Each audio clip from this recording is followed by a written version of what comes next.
দিদি, আমি 7 দিন কিচ্ছু খাইনি।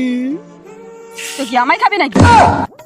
আরে না না, আমি বলছি আমার খুব খিদে পেয়েছে, কিছু টাকা দাও না, আমি খাবার খাবো। মা বলতো মানুষের উপকার করতে হয়, তাহলে ভগবান তোমার মঙ্গল করবে। बात तो सही है। এনা 500 টাকা। अभी मजा आएगा ना भिड़ो।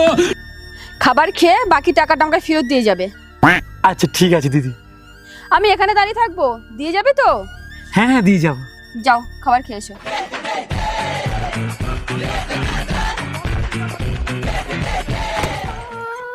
দিদি কি করে জানবে আমি খেয়েছি কি খাইনি? আমার কাছে তো 350 টাকা খুচরো আছে। এই খুচরোটা আমি দিদি দিয়ে দেবো, আর 500 টাকাটা পুরো আমার হয়ে যাবে। ঠিক আছে, मस्त प्लान है। দিদি। খেয়েছে তো? হ্যাঁ, আমি 150 টাকার খেয়েছি, আর এই 350 টাকা ফিরেছে। এই না। পেট ভরেছে তো? হ্যাঁ দিদি, পেট ভরেছে। দেখেছো ভাই, এই জন্যই বলে যে মানুষের উপকার করে ভগবান তার ভালো করে। হ্যাঁ দিদি। এই দেখো না, আমার 500 টাকার নোটটা নকল ছিল, অনেক দিন ধরে চলছিল না, আর এখন দেখো তোমার পেটও ভরে গেল আর আমার টাকাটা খুচরো হয়ে গেল।